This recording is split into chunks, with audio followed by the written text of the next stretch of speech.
أصبحنا وأصبح الملك لله رب العالمين. الله.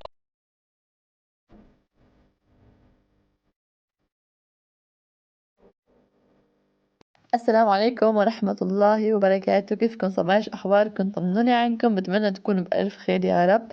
إذا كنتوا جداد على قناتي بتمنى تشتركوا بالقناة وتفعلوا زر الجرس لنوصل أكبر عدد ممكن بإذن الله تعالى. كيفكم انتوا؟ شو أخباركم؟ طمنوني عنكم. مثل ما شايفين إن شاء الله اليوم رجعت لكم بفيديو وشلون الحماس صبايا إنه شلون هيك نشاط على الفيديوهات. الحمد لله رب العالمين إنه مثل ما قلت لكم إن شاء الله هيك مستمرة كل يومين فيديو بإذن الله تعالى. مثل ما شايف ذاك الفيديو كتير كنت مبسوطة، أجى تفاعل عليه كتير حلو تقريبا، إنه هيك زمان عن هالتفاعل، هو التفاعل عادي بس زمان عنه إنه ما تفاعلت وهيك. فمثل ما شايفين بهذا اليوم أول شي عملنا قهوة. بعدين هون اللي بتعرف هون عنا هون بتركيا عاملين عطلة للأولاد 9 أيام من المدارس. فهون مثل بتعرفوا إنه بنت سلفتي بالروضة بالعفوا صارت بالمدرسة.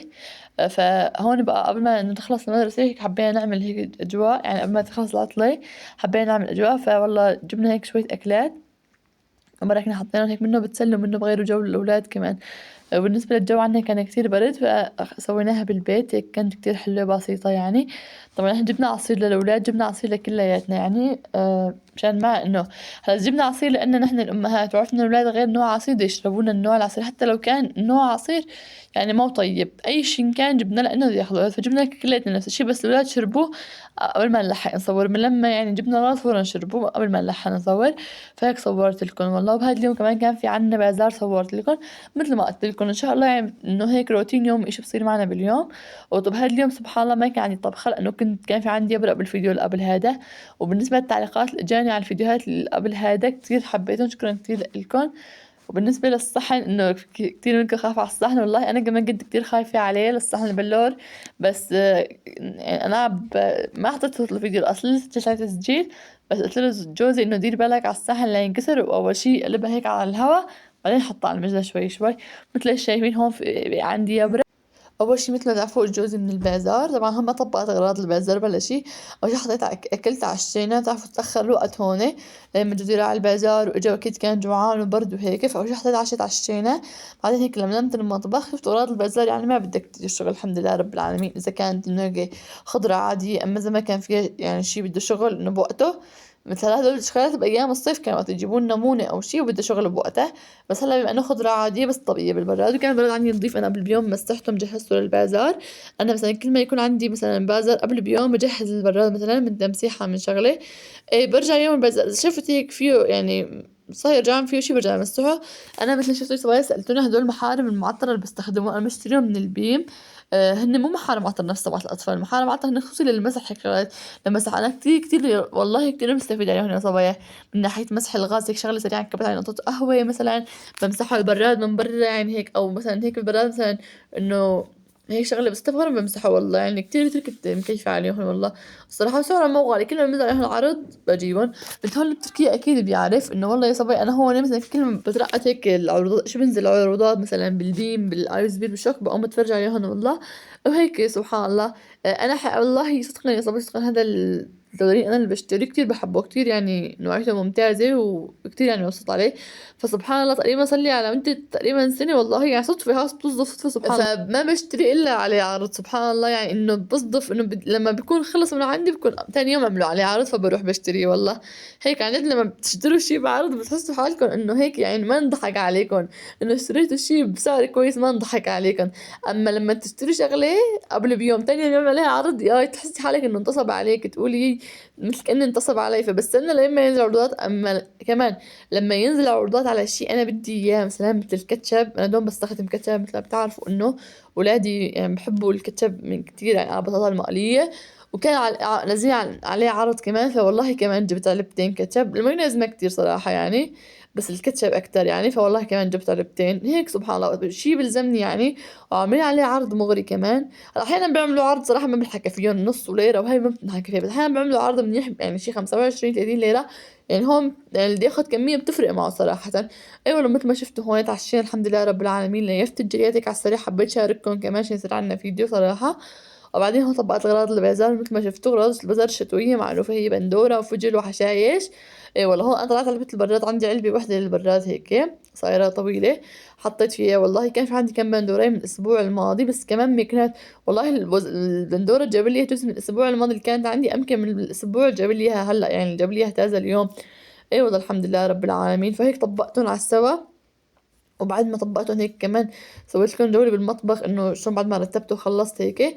هون طبعا شفت الخضرة ما بطلع وراها، يعني عفوا ما بطلع وراها وسخ. انا بس هيك بتفضيهم. انا حتى ما بغسل الخضرة صراحة صبايا، لانه بس اللي بدنا نطلع اول بغسلهم. انا ما بغسل شيء طاول طاول، لان من جد هيك اذا ما غسلته بحافظ على يعني بحافظ على مدته اكثر، يعني بضل انه وقت اطول عنا. الاسبوع الجاي بضل انه موجود. وكمان بالنسبة للحشائش ما بطلعهم من كيسهم، بعرفهم بكيسهم انه كمان بالكيس بحافظوا على وقت اكثر. ايوه بس هيك مثل شايفين فواكه بفضية على الطشت عشان الاولاد يشوفوها، بس طبعا ما بياكلوها هيك لان الاولاد صغار لسه. انا بقشر لهم مثلا برتقال وتفاح، انا بغسلهم هيك بس يعني يشوفوا مشان انه يشتهوا ويطلبوا. اي والله الحمد لله رب العالمين. هيك فضيته حطهم بالبراد. وهلا الجو صار كتير حلو الصراحة يا صبايا. صحيح انه هيك عم تنزل احيانا مطر وهيك، بس كتير حلو هيك. خرجت مشاية والشي كتير جو صاير حلو الحمد لله رب العالمين. صح في شوية برد، بس هيك خرجت مشاية انه جو حلو صاير. اي والله مثل شايفين هيك يعني هي بندرهم الاسبوع الماضي هيك عم هورجيكم هلا المحرمة. هيك والله بجد كتير كتير كويس انه هيك الشغلات بسيطة طبعا، يعني الشغلات هيك بسيطة انه هيك عم تمسحي فيها جد بتلاقي نتيجة وريحتها كمان طيبة. وبالنسبة هلا اذا انا مسحت حطيت فيها قلت لكم الخضرة، انا الخضرة ماني غاسلتها ولا يعني، بس بدي هذا استخدمها رح اغسلها فعلا. ما حتأثر عليها شيء. من هيك مسحتها مسحة على الخفيف، يعني قلت لكم قبل بيوم لي في البراد كلهم جهزته يعني. بس رجعت عملت لها مسحة هيك اللي كان في بقلبها بندورة. يعني هلا بقول اذا حدا يقول لي المحرمة فيها هاي كلور وشي، ايه فيها كلور هاي المحرمة. بس مثل ما قلت لكم الخضرة انا لما اطالعها رح ارجع اغسلها، يعني كل انواع الخضرة بدي اطالعها، ان كان فجل ان كان شو اسمه هاي بندورة إيه حشايش اي شيء بدي اطالعه بدي ارجع اغسله. مثل الحشايش ما قربت عليهم، بس ان طلعت عليهم رح احطهم كيسهم. لانه والله بكره انا بكره بس اذا احط عشاء يعني بدي اطالعهم رح اغسل الكميه اللي بدي اياها، والكميه اللي ما بدي اياها رح ارجعها على البراد. اذا غسلت كله اول باول الصراحه هيك بزلهجوا يعني.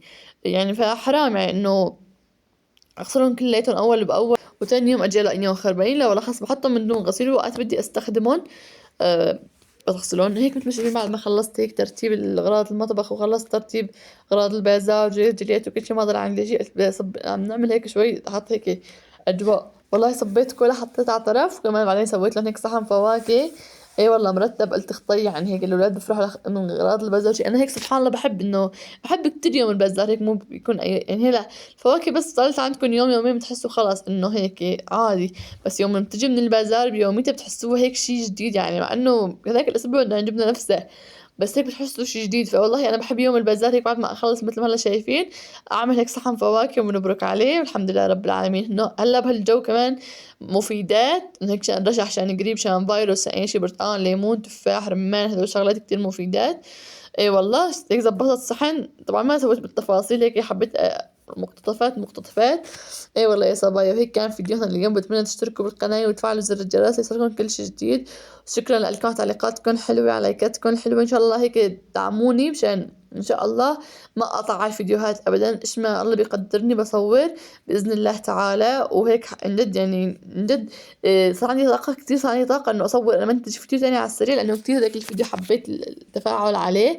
فصار عندي عشان هذا حافز انه يلا يلا الحق انزل فيديو اليوم كمان ان شاء الله. يعني ما صار لي تقريبا اول امبارح منزل فيديو، اليوم كمان ان شاء الله فيديو. ادعوا لي ان شاء الله هيك صبايا بالتوفيق، ادعوا لي هيك ان شاء الله تضعوا في ظهر الغيب. من جد دائما دائما نخلي حالنا نتمنى الخير انه لغيرنا، انه نقول يا الله يرزق هالانسان ويرزقنا مثل ما رزقه ان شاء الله. لانه ما بنعرف الانسان شو رب العالمين رزقه. طبعا الارزاق بيد الله تعالى، بس ما بنعرف كل انسان شو قد تعب حتى وصل. يعني هو وصل لهون، بس شلون وصل لهون؟ اكيد ما هيك بلمح البصر وصل لهون. أكيد يعني تعب على حاله وتعب لا يعلم به غير الله سبحانه وتعالى حتى وصل لهون. بتمنى الله يرزقكم ويرزقني مثل ما رزقكم بجاه الحبيب محمد إن شاء الله. مثل ما قلت لكم وصلنا هون، بتمنى تشتركوا بالقناة وتفعلوا زر الجرس. بأمان الله، صبايا، سلام.